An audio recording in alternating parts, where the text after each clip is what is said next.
Hello, wonderful and beautiful people of God. This is your friend and your sister. You're welcome back to my channel, Elizabeth Mo.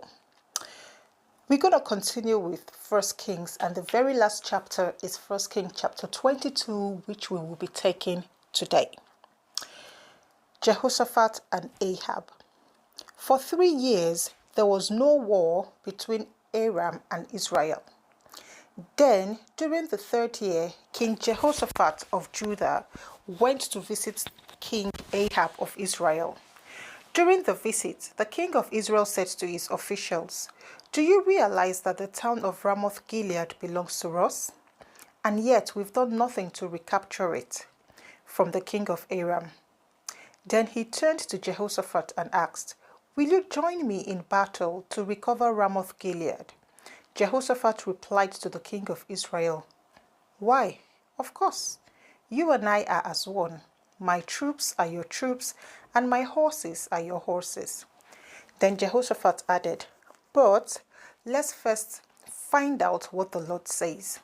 So the king of Israel summoned the prophets, about 400 of them, and asked them, "Should I go to war against Ramoth Gilead, or should I hold back?" They all replied, "Yes, go right ahead. The Lord will give the king victory." But Jehoshaphat asked, "Is there not also a prophet of the Lord here? We should ask him the same question." The king of Israel replied to Jehoshaphat, "There is one more man who could consult the Lord for us, but I hate him. He never prophesies anything but trouble for me. His name is Micaiah, son of Imlah." Jehoshaphat replied, "That's not the way a king should talk. Let's hear what he has to say." So the king of Israel called one of his officials and said, "Quick, bring Micaiah, son of Imlah." Micaiah prophesies against Ahab. King Ahab of Israel and King Jehoshaphat of Judah, dressed in their royal robes, they were sitting on thrones at the threshing floor near the gate of Samaria. All of Ahab's prophets were prophesying there in front of them.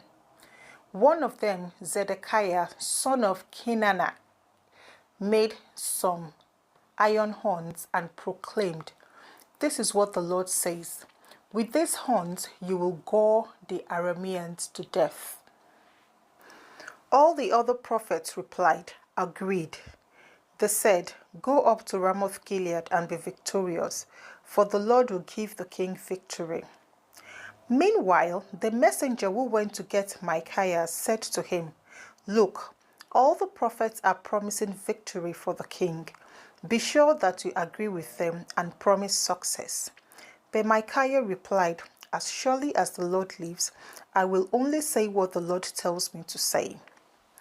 When Micaiah arrived before the king, Ahab asked him, "Micaiah, should we go to war against Ramoth Gilead, or should we hold back?" Micaiah replied sarcastically, "Yes, go up and be victorious, for the Lord will give you victory." But the king replied sharply, "How many times must I demand that you speak only the truth to me when you speak for the Lord?" Then Micaiah told him, "In a vision, I saw all Israel scattered on the mountains, like sheep without a shepherd. And the Lord said, 'Their master has been killed. Send them home in peace.'" "Didn't I tell you?" the king of Israel exclaimed to Jehoshaphat. "He never prophesies anything but trouble for me." Then Micaiah continued, "Listen to what the Lord says. I saw the Lord sitting on his throne with all the armies of heaven around him, on his head and on his right hand and on his left. And the Lord said, 'Who can entice Ahab to go into battle against Ramoth Gilead so he can be killed?'" There were many suggestions, and finally a spirit approached the Lord and said, "I can do it." "How will you do this?" the Lord asked. And the spirit replied, "I will go out and inspire all of Ahab's prophets to speak lies." "You will succeed," said the Lord, Go ahead and do this. So you see, the Lord has put a lion spirit in the mouth of all your prophets, for the Lord has pronounced your doom. Then Zedekiah, son of Kenanan, walked up to Micaiah and slapped him across the face. Since when did the Spirit of the Lord leave me to speak to you? He demanded.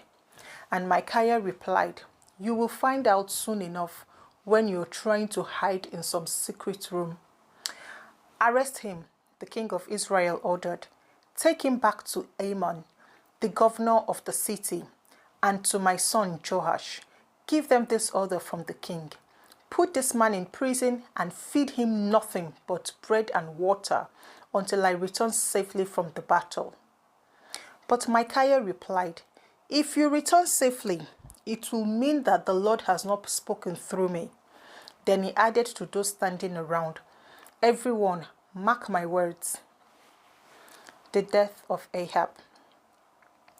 So King Ahab of Israel and King Jehoshaphat of Judah led their enemies.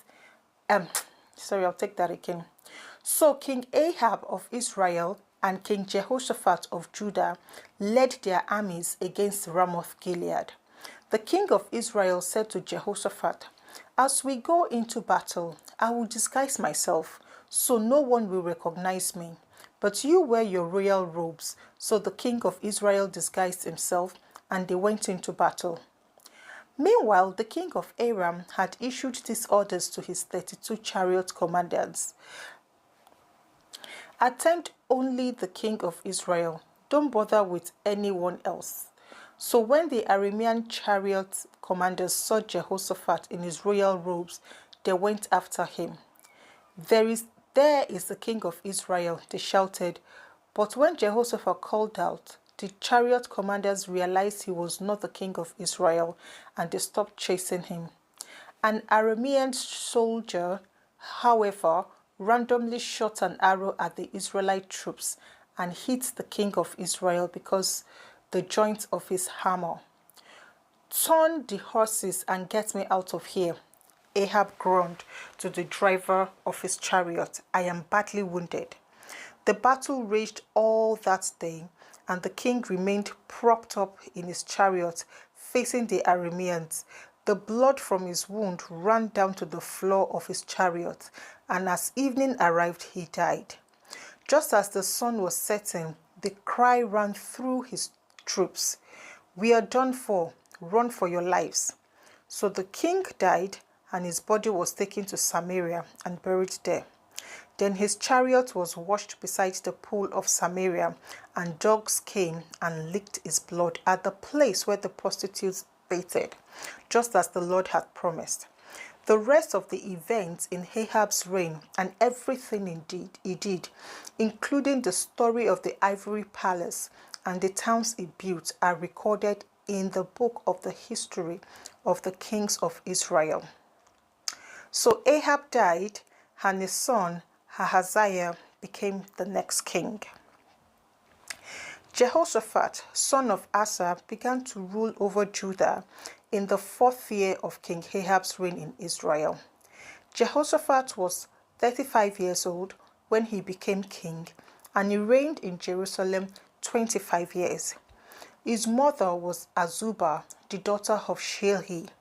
Jehoshaphat was also a good king, following the example of his father, Asa. He did what was pleasing in the Lord's sight.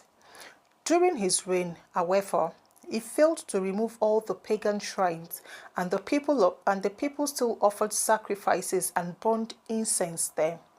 Jehoshaphat also made peace with the king of Israel.